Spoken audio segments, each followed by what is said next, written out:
Sir शुरू कर। इस वक्त हम देख सकते हैं ये सीधी तस्वीरें विदेश मंत्री और वित्त मंत्री दोनों Thank you for coming at short notice to this press conference on behalf of the G20 presidency. To give us a sense of the recent developments that have taken place, we have the pleasure of having with us Honorable External Affairs Minister Dr. S. Jaishankar, Honorable Finance Minister Madam Nirmala Sitharaman, Sherpa, Amitabh Kant sir, Secretary DA, also Foreign Secretary sir, as well as Shri Shingla, Chief Coordinator of the G20. They will make brief opening statements, after which we'll open the floor for questions. Please note that we may not be able to accommodate all your questions given the time limit, but I would request now, sir, if you would like to take the floor first. Thank you. Thank you very much.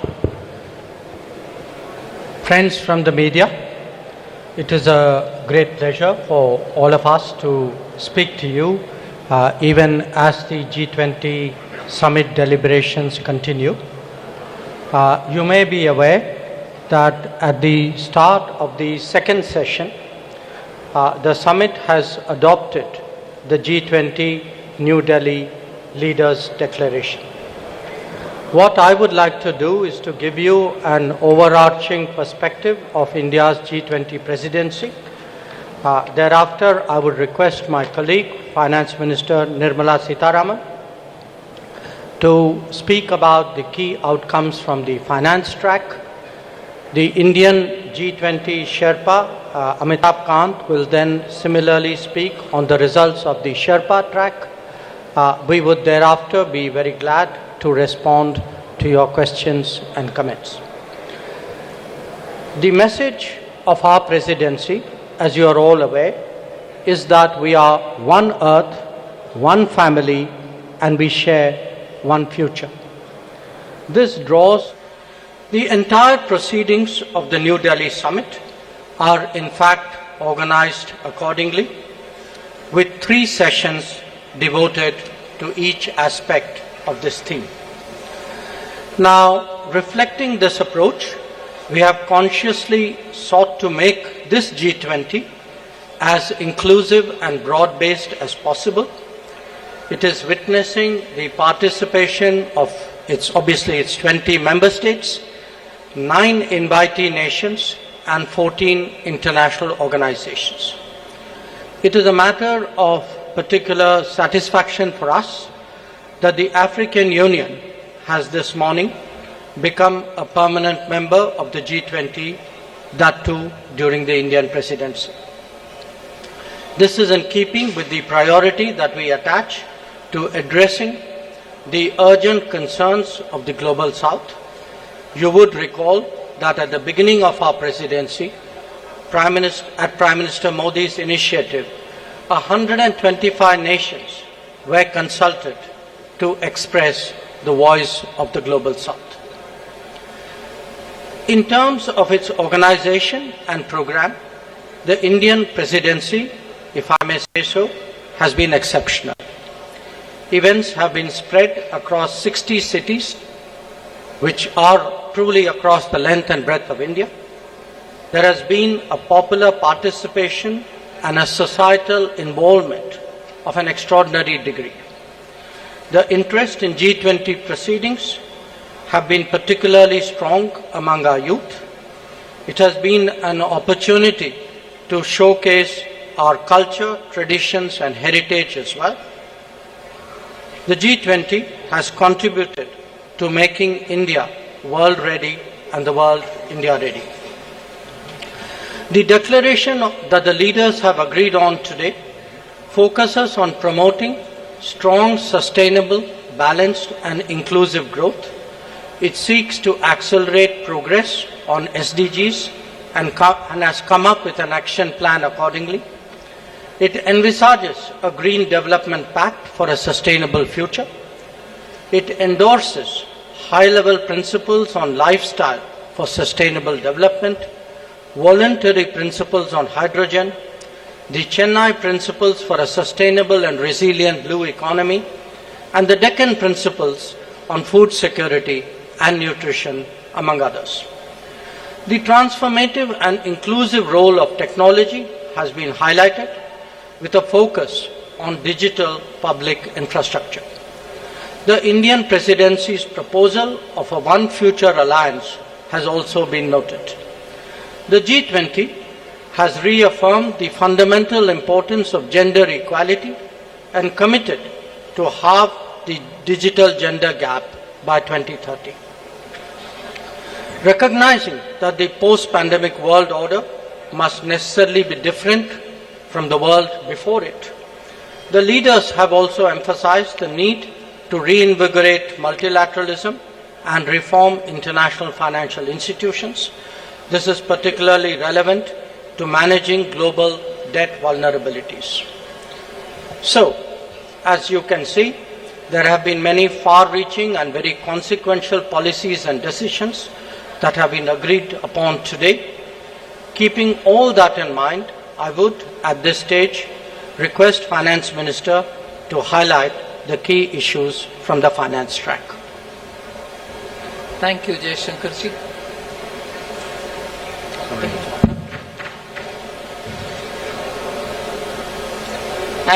As was said by the External Affairs Minister, under the guidance of Honorable Prime Minister, India's G20 presidency has worked for the theme One Earth, One Family, One Future.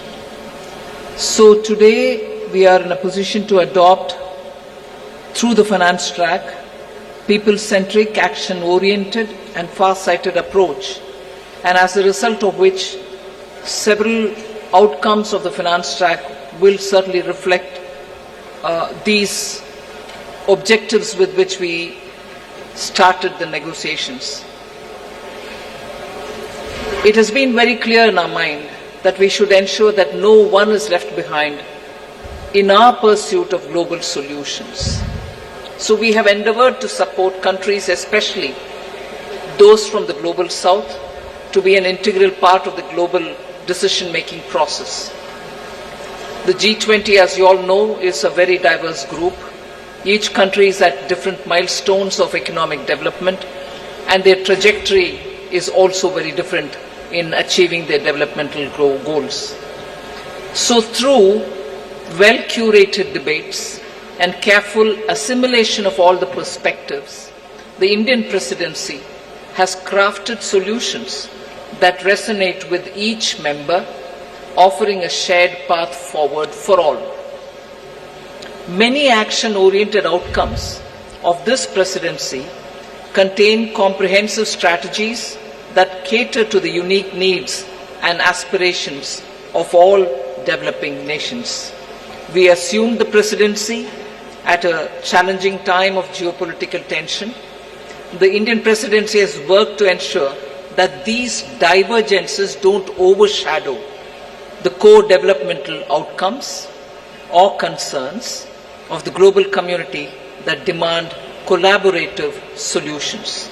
So today, as I look back at the 10 months of Indian presidency, I am left with gratitude and satisfaction. I can confidently state that the Indian G20 presidency has walked the talk.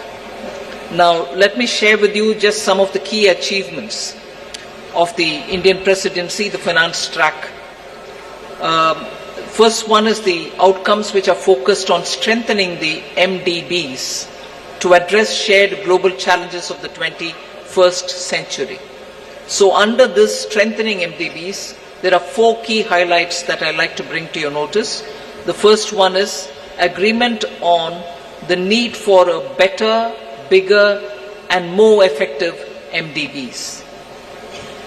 It is so necessary to have better, bigger and more effective MDBs because the developmental demands from all across the globe is so high, these institutions will have to be better and bigger. This is also going to contribute to enhancing representation and voice of developing countries in the decision making. The second under the MDBs, strengthening of MDBs, is the G20 Independent Expert Group on strengthening MDBs, and this was established and it has submitted its volume 1. The first report, their report consists of 2 volumes. The first volume has already been submitted. The report recommends a triple agenda that dovetails with the call for the bigger, better and more effective MDBs. The third point in strengthening MDBs is the agreement to collectively work towards boosting World Bank's financing capacity. Here the options will be explored that will deliver a powerful boost to the IBRD headroom to support low-income and middle-income countries. And the fourth, endorsement for the G20 roadmap for implementation of the recommendations of an independent panel on capital adequacy framework of the MDBs. So the CAF recommendations are focused on enabling MDBs to use their existing resources effectively. The roadmap estimates, this is going to be of interest for the media, the roadmap estimates that implementation of the CAF and the measures thereby will potentially yield additional lending headroom of approximately $200 billion over the next decade. So through these achievements, India has harnessed the opportunity provided by the G20 presidency to effectively articulate and embed the priorities of the global south in the larger global conversation on the MDB reforms. I move to the second, laying the building blocks for a globally coordinated and comprehensive policy and regulatory framework for crypto assets. The global push for clearer policies on crypto assets has gained momentum under the Indian presidency, and a global consensus is emerging on the same. The presidency will support the IMF and the FSB, and FSB is also setting the contours of the regulatory framework for a globally coordinated approach to crypto assets. So the presidency, with the support of IMF and the FSB, is setting these contours. The IMF and FSB synthesis paper, about which I've spoken to the media earlier, including a roadmap. On that, I just want to give my observation. This synthesis paper delves into how the policy and regulatory frameworks developed by the IMF and the FSB, alongside the other standard-setting bodies, will fit together and interact with each other. This paper is now available in the public domain for all of you all to see. The third one, which I'd like to draw your attention to, is the financial inclusion and productivity gains through digital public infrastructure. India, as you all are aware, through the India Stack, became the first country to develop all three foundational DPIs: the digital identity, the real-time fast payment, and a platform to safely share personal data without compromising privacy. So embedded this concept in the G20 financial inclusion agenda by formulating G20 policy recommendations for advancing financial inclusion and productivity gains through digital public infrastructure. This set of recommendations cover 5 aspects: use of DPIs and accelerating financial inclusion, fostering well-designed DPIs, regulatory and supervisory aspects of DPI, institutional and governance arrangements by DPI, and ensuring customer protection. So DPI has also been integrated into the G20 Financial Inclusion Action Plan, the FIAP, which will run between 2024 and 2026. That's a strong legacy of the Indian presidency. We also assume the co-chair of the Global Partnership for Financial Inclusion.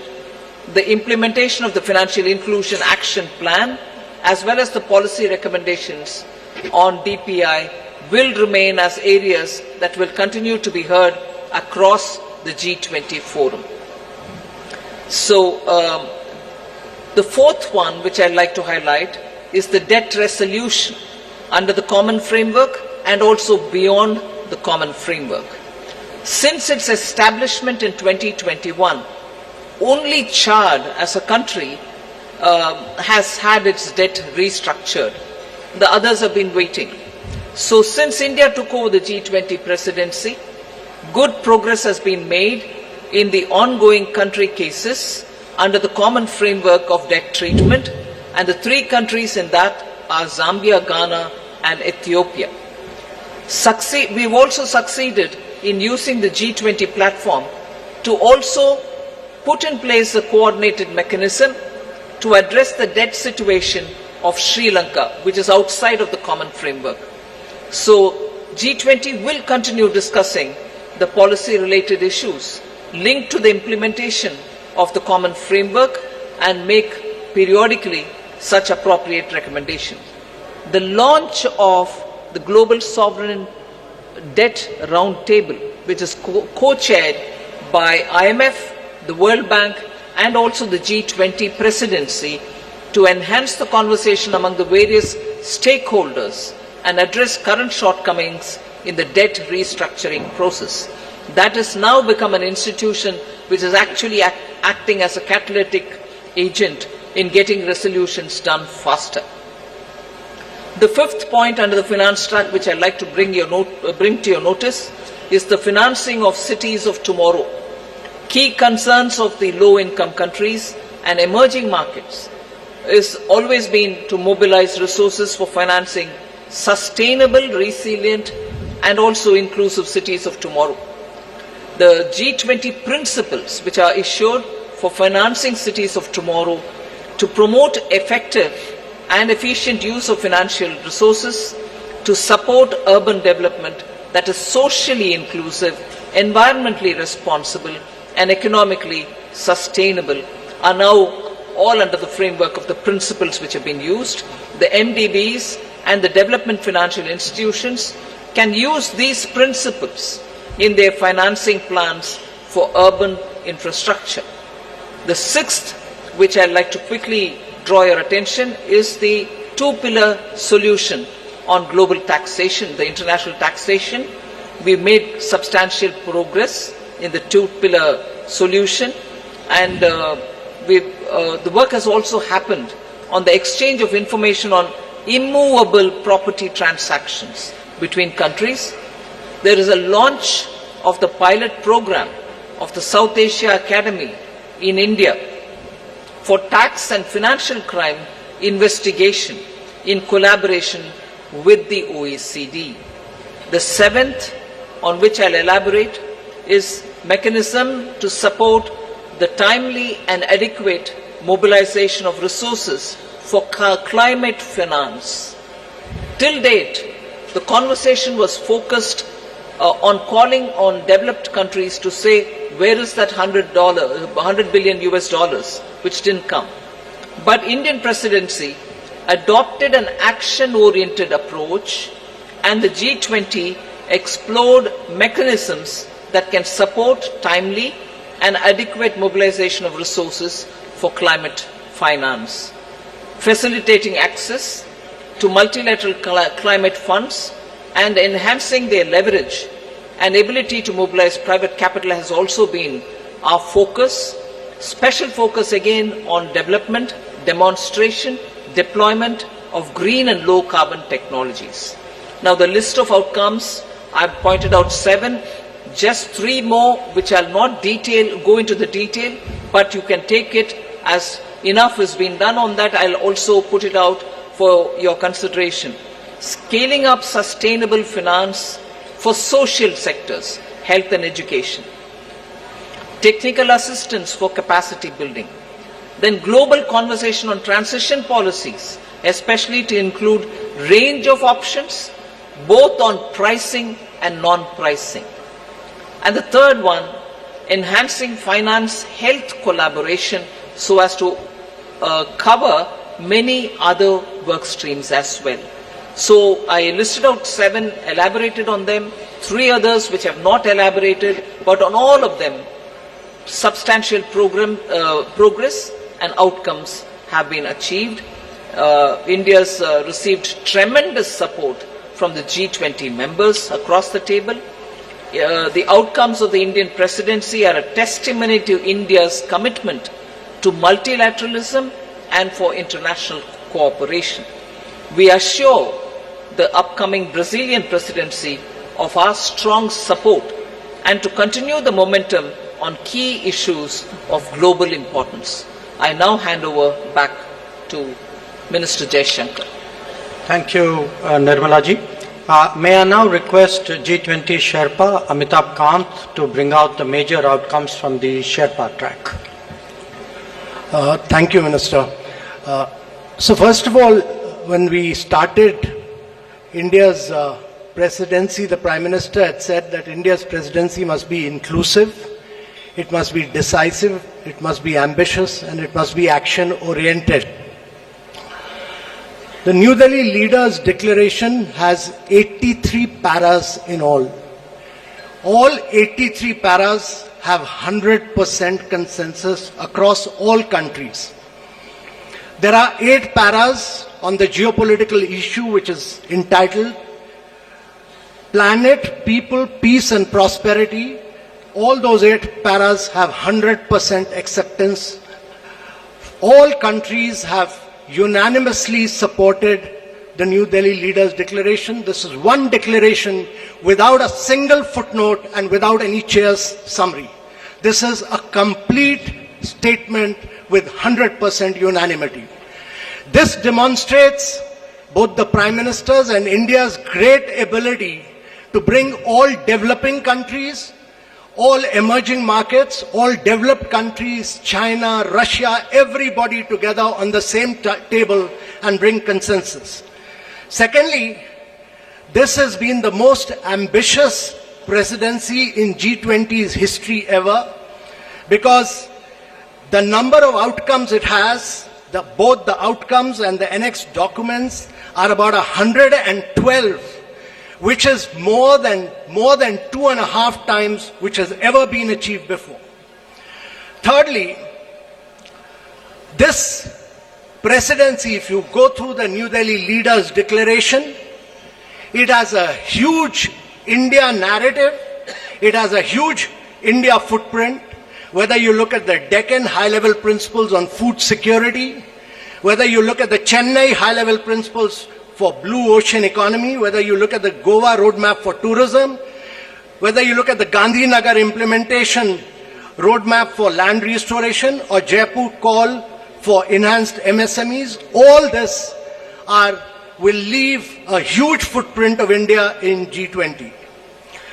So one of the key achievements to my mind, one is that we've achieved a very major green development pact in today's world of climate action and climate finance. Every single country has come together to focus on green development pact, which has financing, which has focused on global greenhouse gas emission by 43% by 2030, which has a doubling provision of adaptive finance by 2025, which has a global biofuel alliance, which has completely new principles of life for sustainable development, which has ending plastic pollution, which has reducing disaster risk, and a whole lot of other components put together as the Green Development Pact of the leaders of G20 countries for a greener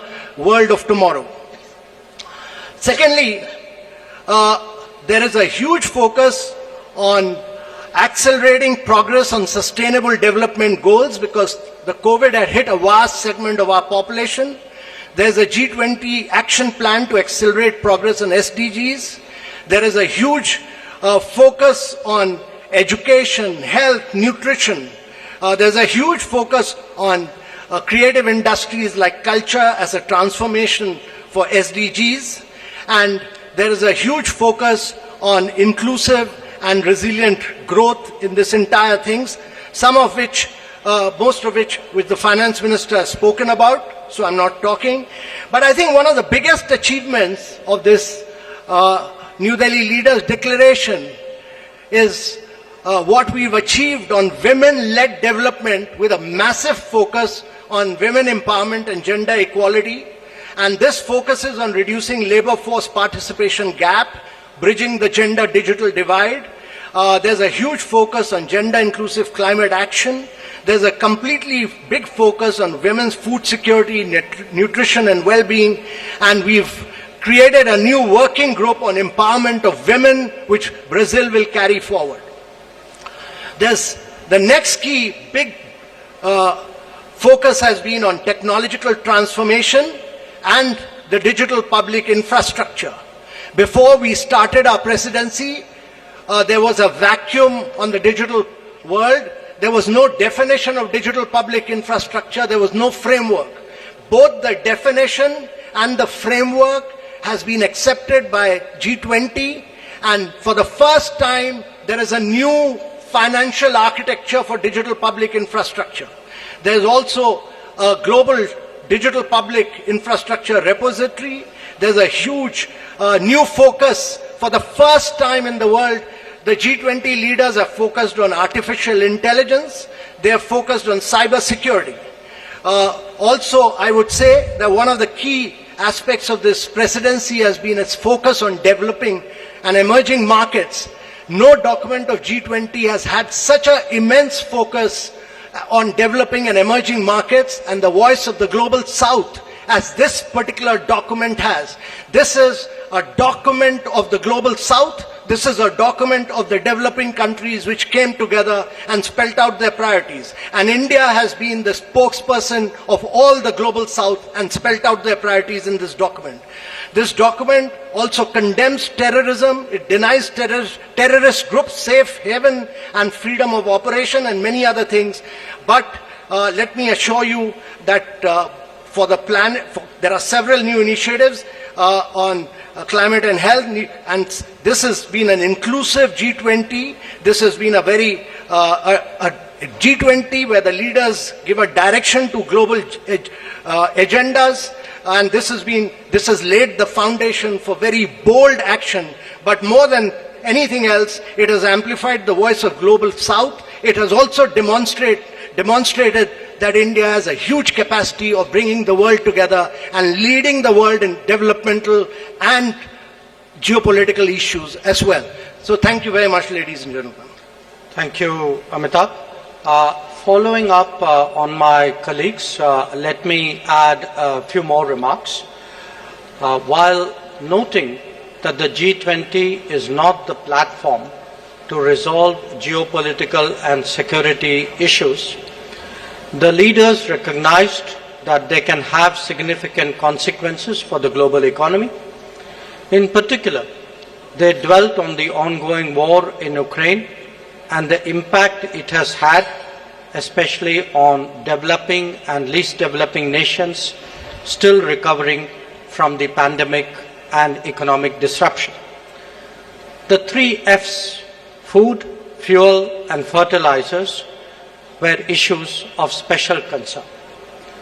Another subject that was addressed by them, as the Sherpa noted, was countering terrorism and money laundering.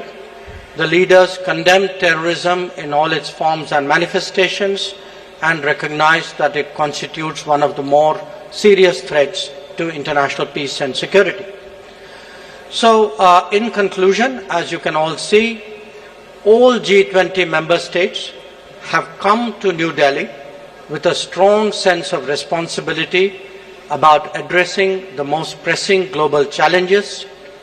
Speaking for India, we are clear that no one left behind, as the finance minister highlighted. No one left behind is as much a foreign policy goal as it is a domestic one. Indeed, it should be a global one. Obviously, there are differing viewpoints and interests at play in regard to the various issues under discussion. However, we have been able to find common ground on all of them.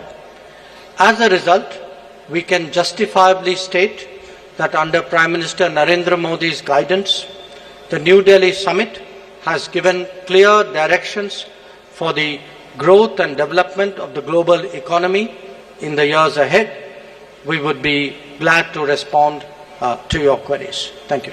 Thank you very much, sir. Before I open the floor for questions, let me just mention that the document in question, the New Delhi Declaration, has been uploaded on the website about an hour ago, and please have a look at it. Let me open now the floor. I see gentlemen at the back. Yeah, right there at the back on the left. Yeah. Parikshit, right? Yeah, please. No, not there. Behind you.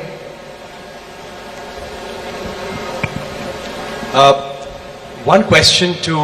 Please introduce yourself and the organization. I'm Parikshit Luthra from CNBC TV18. My question to Minister Jaishankar and G20 Sherpa Amitabh, Kant, and also Finance Minister Nirmala Sitharaman. How difficult was it to have consensus on the wording of the Ukraine-Russia war? This has been a difficult point in every conversation in the G20. There were several drafts circulated. We heard of a new draft this morning as well. Were there any countries which actually helped India in bringing consensus on the table? I see a name. I see the lady here. Please, ma'am. Yeah, you.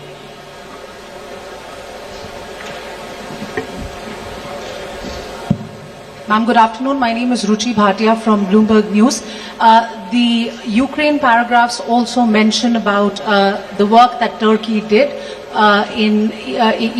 with respect to getting some sort of a consensus on the issue of the Black Sea grain deal as well. Where are things with respect to that, and can we expect any movement on that critical issue anytime soon, because it does concern several nations across the globe? Thank you. There's a hand there, the gentleman, yeah, right at the back on the left. Microphone, please.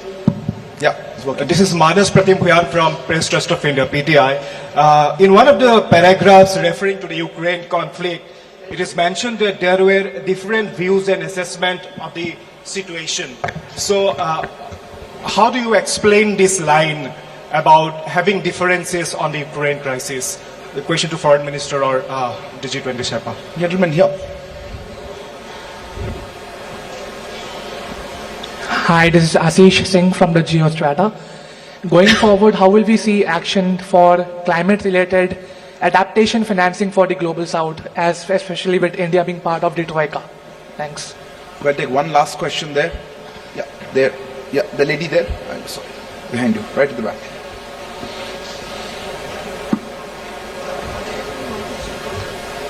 Okay. Hi, I'm Hamna from Brute. I wanted to know, does India see itself as the leader of the Global South, and how did it assume this role? Because there's been a lot of conversation about bringing the Global South together. So, yeah. Sir, may I didn't get the last one. The last question was how does India see itself as leader of the Global South? As the leader of the Global South. Where is this lady? I'll just go with the stop, then I'll... Let me respond to some of the questions, and then I'd like request the Sherpa to come in on that after me. How difficult was it to forge consensus on the Ukraine issue? This, as we have pointed out, is a declaration of 83 paragraphs. It has a lot of content. There are a lot of subjects which have been covered, some of which we have spoken about. But obviously, because of the ongoing conflict, the strong views about it, considerable time was spent, especially in the last few days, in regard to geopolitical issues, which really centered around the war in Ukraine. The question who helped, eventually everybody helped, because everybody came together for the consensus. But I think if Sherpa would bear me out, I think the emerging markets took a particular lead on this, and many of us have a strong history of working together. Bear in mind that actually you have 4 developing countries in succession as G20 presidency: Indonesia, us, Brazil and South Africa. So, but I would say rather than, who helped, the point to be recognized is that a common landing point was ultimately fashioned out. On the Black Sea grain corridor, there are, many discussions going on. As you know, the Foreign Minister of Russia is here. The President of Turkey and his delegation are here. UN Secretary General is here. Other people are here. So it's natural that there would be discussions going on this. In the past, I should add, when the grain corridor was created at Bali last year, we had also in our own way contributed to some bridging of viewpoints and concerns, both between at that time between Turkey and Russia, and also worked with the UN Secretary General. On the sentence, or that phrase about having different viewpoints and assessments, I think we are being transparent. I mean, it is a fact. This is today a very polarizing issue. There are multiple views on this. There are a spectrum of views on this. So I think in all fairness, it was only right to record what was the reality in the meeting rooms, and I think that is the sense that is sought to be captured. And I will leave the climate action issue to Sherpa, and I don't know if Finance Minister would like to speak on it. But on the global south, look, it is not, what India has tried to do, beginning with our presidency, was to seek to ensure that the concerns of the global south constitute the core agenda of the G20 deliberations. Because after 3 years of pandemic, after economic disruptions of various kinds, after the impact of the Ukraine conflict, after climate events, the fact is that the countries of the global south are in deep economic distress. And that distress has not, in our view, been fully recognized till now. And we therefore very consciously started off with the Voice of the Global South Summit. But again, I emphasize, the voice was of the summit. It was the voice of 125 countries who participated in that summit. But we, as the G20 presidency, we saw it as our responsibility of distilling the views which were expressed in that summit and putting it before the rest of the G20. And we can take a lot of satisfaction that many of the issues that the Finance Minister highlighted, which the Sherpa highlighted, these are truly global south issues, and we hope that certainly the Delhi summit and the deliberations which will take place today and tomorrow would give strong guidance to take them forward. Sherpa, Amitabh, if you want to add to it.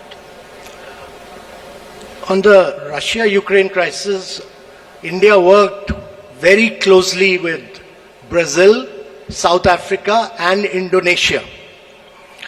And I want to say that it was the emerging markets which played a very key role. India worked with all the emerging markets which played a very key role. There was very tough, very ruthless negotiations which went on for several days non-stop. And I really feel that in the end, the issue was clinched because of the leadership of the Prime Minister, because eventually we had to say that the leader wants it and this has to be delivered. And secondly, I really want to thank Mr. Jaishankar. I constantly took his advice and he guided me, and he gave me two really outstanding officers. One was Naidu, Nag Naidu, who's a very outstanding officer and very enthusiastic, motivated young officer who worked with me, Inam Gambhir. They did a really outstanding job as far as the geopolitical issues concerned. I had two other foreign service officers who've done brilliant work, Abhay Thakur and Ashish Sinha, on different aspects, but on geopolitics, they've done a really spectacular work. So it was really great teamwork. It was just brilliant teamwork by India, which has enabled us to achieve consensus on an issue on which the world has evaded any consensus. Even the Bali document which we talk about, actually we could not move forward with it because we could not arrive consensus in it for the first meeting.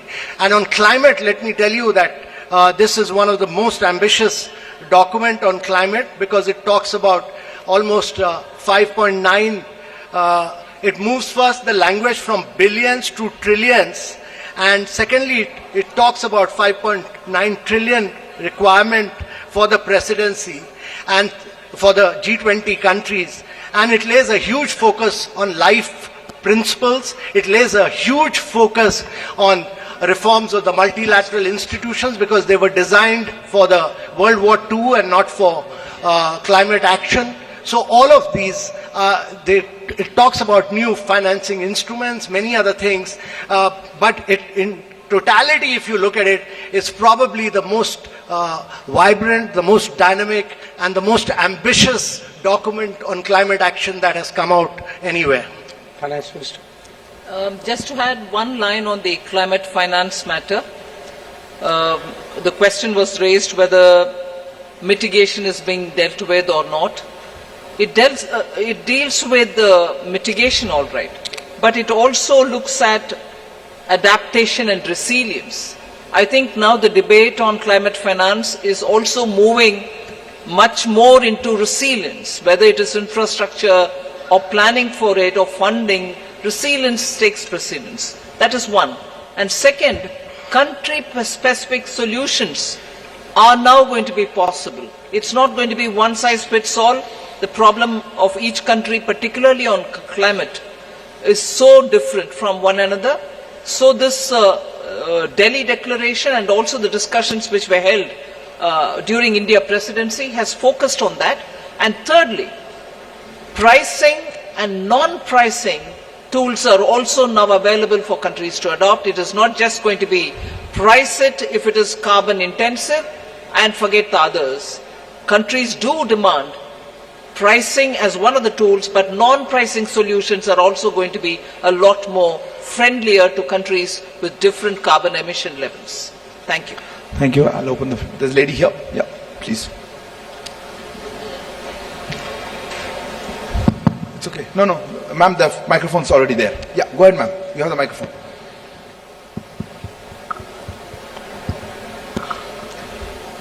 Hello. Yeah.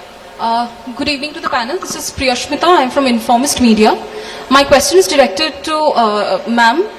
That is, now that there is a global acceptance of the fact, or at least a G20 acceptance of the fact regarding food and energy security, what is the immediate ramification on inflation and growth forecast, both domestically and globally, that you see? Thank you. Well, globally, I think it will have also... Ma'am, we can take questions together. Okay. Yeah, gentleman there. Yeah, you. The gentleman there who's put his hand up, if you could give the microphone to him. Yeah, thank you. No, not him, not him. I'll come to you, sir. I'll come to you in a minute. Person in front of you. Hold on there at the back. Yes, sir, you go ahead. You had the floor. Yeah, go ahead.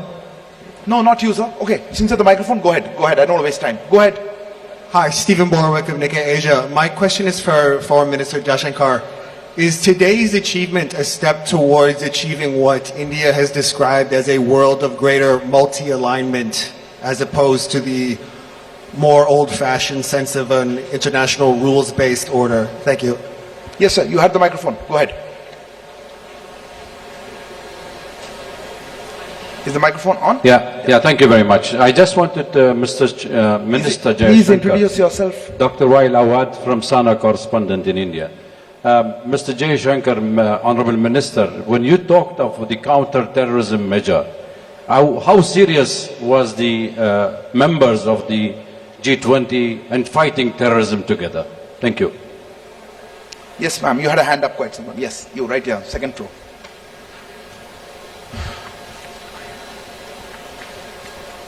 Samira Hussain with BBC News. I want to go back to Russia, and if you look at the language that was used in Bali, and you look at the language that was used now, gone is any reference to Russia and its aggression. Were those concessions made in order to get Russia to sign on? And do you think the weight of this has been watered down? And does that take away from its importance, especially when you're talking about fuel and food security? Yes, you. Yeah. Right in front. No, ahead of him, please. I saw his hand. Yes, you. Please, go ahead.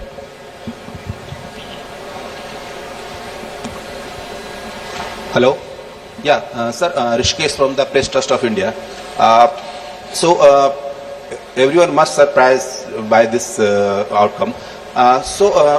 मेरा सवाल है कि My question is this, that the personal bonding of PM Modi with President Biden and Russian President Putin, what was their contribution to bring this declaration? And एक question था कि दूसरा? Did you have one question or two questions? One more. There was a gentleman there. Yeah, sitting there. Yeah, behind you. Yeah, Pranay, go ahead. Sir, Pranay Upadhyay हूँ Z News से. मेरा सवाल I'm from Z News. My question is this, that the inclusion of African Union in G20, it has been done in a record time, because in June the Prime Minister इसमें शामिल है. क्या कुछ इसके पीछे हुआ? इंडिया ने इसमें कितना इन्वेस्ट किया इसकी लॉबिंग के लिए या इस प्रयास के लिए? थोड़ा अगर आप इस बारे में साझा कर सकें. India has made in this direction. Maybe Finance Minister would like to. On the inflation question, globally, of course, it's going to have an impact the moment it is executed. The understanding is executed and the grain movements start from Russia and from Ukraine. So, particularly countries which have been hard pressed, which have originally and for a very long time depended on grains coming from these two countries, are now waiting to have that back again. As a result, I think it will cool off inflation, particularly in food grains. Domestically, we've had very little grains coming in. Except for edible oil, particularly sunflower oil, our imports have not been so much dependent on these countries. There are times when we've brought in extra edible oil, and therefore to that extent, yes, it will certainly have an impact on domestic inflation as well. But largely, India's domestic inflation is affected by vagaries of the monsoon or supply side problems. Global impact is not as much as countries which are outside dependent on grains coming completely for their consumption from outside. If I could respond to the question whether this is a world of monthly alignment. I mean, first of all, when we are talking about G20, let us remember that this is a forum for international economic cooperation. Its primary focus is on economic growth and development. And in a way, the G20 itself is a reflection of multipolarity. The fact that there was, in a way, the salience of G7 was a decade ago replaced by the salience of the G20. I think that itself was a statement. Now, what you see before you in terms of the leaders' declaration and the discussions that are going on are obviously discussions among a very broad, very diverse range of countries at different levels of economic development, whose economic and social, cultural composition is quite different from each other. So I think in that sense it's quite reasonable to assume that there is a certain there's a spectrum of views and interests out here which we have tried to harmonize to produce the declaration. The question on counter-terrorism, what happens? I would draw your attention to paragraphs 74 and 75 of the leaders' declaration. 75 speaks about the role of the FATF because clearly the financing of terrorism is a very strong concern which the entire international community, not just the G20, shares. The 74 deals with illicit trafficking and diversion of small arms and light weapons. So I think these are concerns. So within the G20, I think these conversations are quite helpful, but obviously in terms of policy action, they will be carried into their particular mechanisms and forums which focus on the issue. With regard to the to the comparison with the Bali declaration, I would only say Bali was Bali and New Delhi is New Delhi. I mean, Bali was a year ago. The context, the situation was different. Many things have happened since then, and in fact, if you see in the geopolitical segment of the leaders' declaration, there are in totality 8 paragraphs, 7 of which actually focus on the Ukraine issue, and many of them highlight problems which are of great contemporary significance. I mean, including the efforts of the Istanbul agreements, the concerns about unimpeded deliveries of grain, foodstuff and fertilizers, the issues of attacks on the relevant infrastructure. So I think it's, one should not have a theological view of this. I think the New Delhi Declaration responds to the situation and concerns as it is today, just as the Bali Declaration did in a situation which was there a year ago.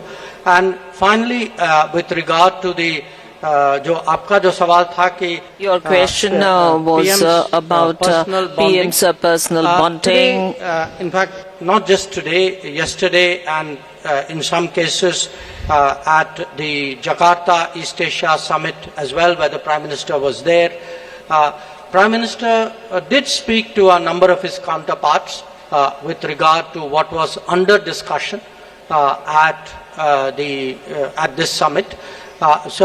It is the responsibility of the Sherpa and of the ministers to put together the multiple strands and harmonize it into a document. But at the end of the day, I mean, I obviously do not want to go into very specific details, but at the end of the day, there are always gaps and issues and viewpoints. And I think today, especially Prime Minister's talking to a number of leaders during the day, his meetings yesterday with some of them, with others during the Jakarta meeting of the ES, I think were all very, very influential, or I would say almost determining in producing an outcome. The last question that you asked about African Union's union, the momentum was very quick. एक याद दिलाना चाहता हूं कि जो बाली summit के दौरान, बाली के समिट के अंत में जो उस समय अफ्रीकन यूनियन के अध्यक्ष जो थे, सेनेगल के राष्ट्रपति थे मैकी सॉल, तो वो उस समय प्रधानमंत्री और इंडोनेशिया के राष्ट्रपति के पास आए और उनकी शिकायत थी कि G20 की सदस्यता के बारे में जो अफ्रीकन यूनियन का जो हक जो बनता है उस पर बिल्कुल चर्चा नहीं हुई थी।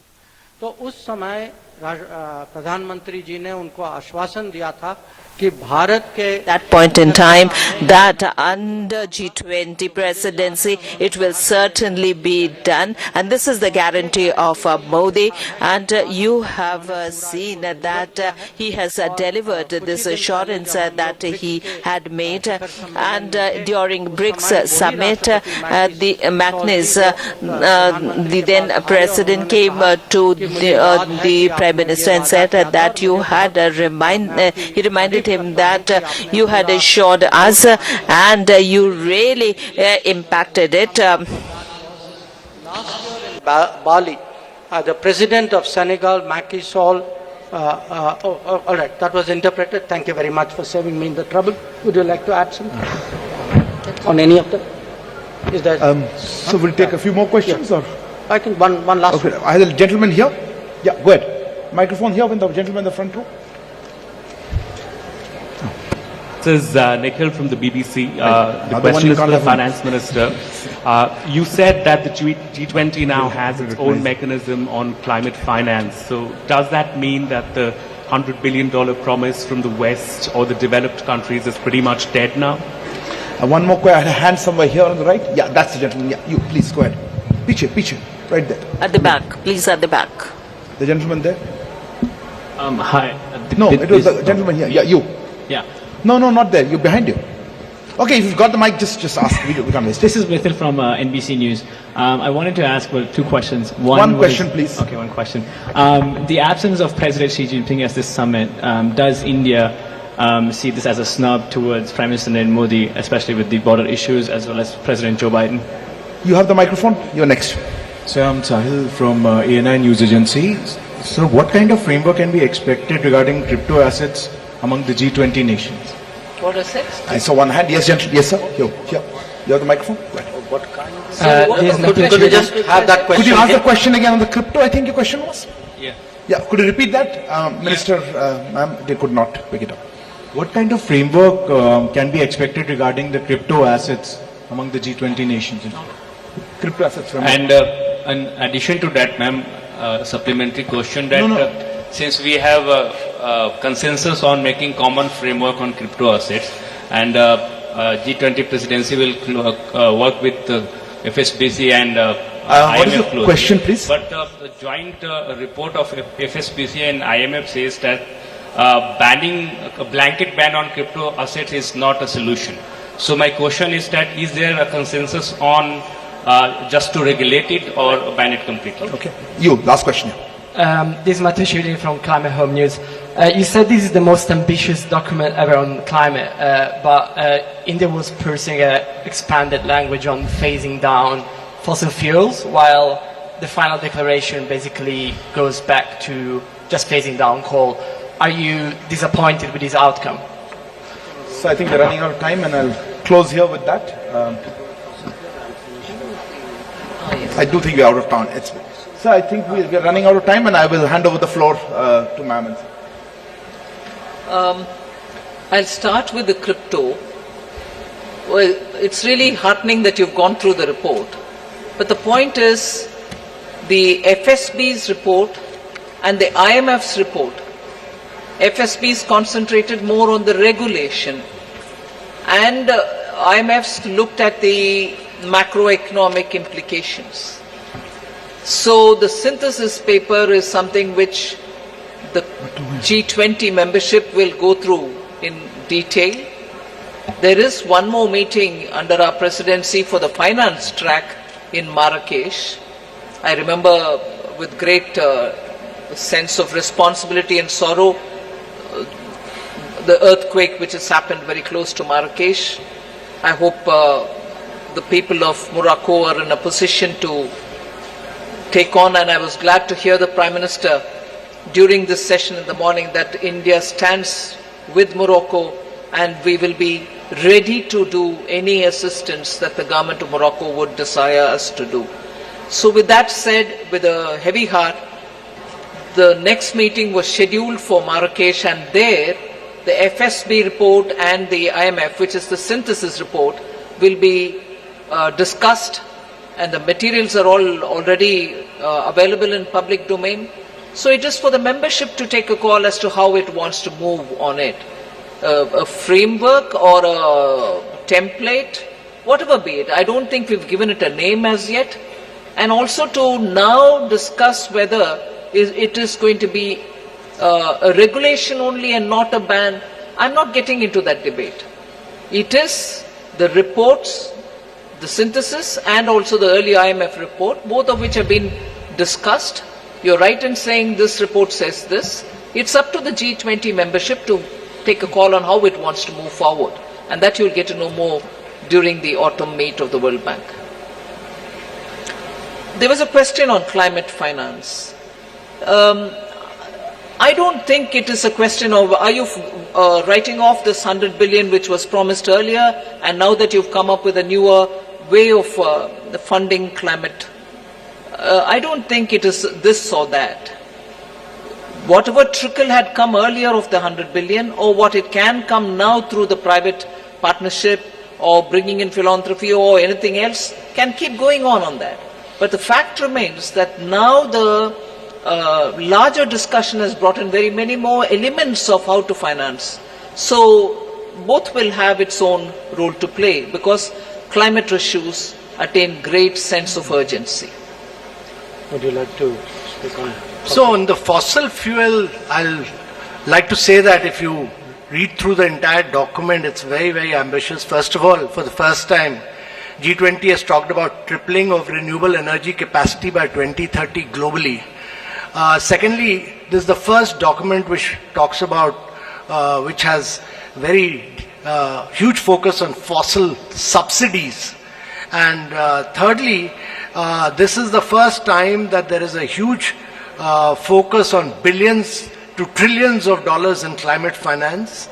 There is a huge focus on Global Biofuel Alliance, which will be launched today. There's a huge focus on green hydrogen, and also there's a massive focus on energy resource efficiency and circular economy industry coalition, and there's a focus on, to my mind, very huge focus on, the document is actually a very, very strong focus on lifestyle for environment, which is life, which the Prime Minister has initiated, and several studies have said that it can lead to 20%, and IEA study has said that it can lead to 20% reduction in greenhouse emissions. So huge focus on climate action.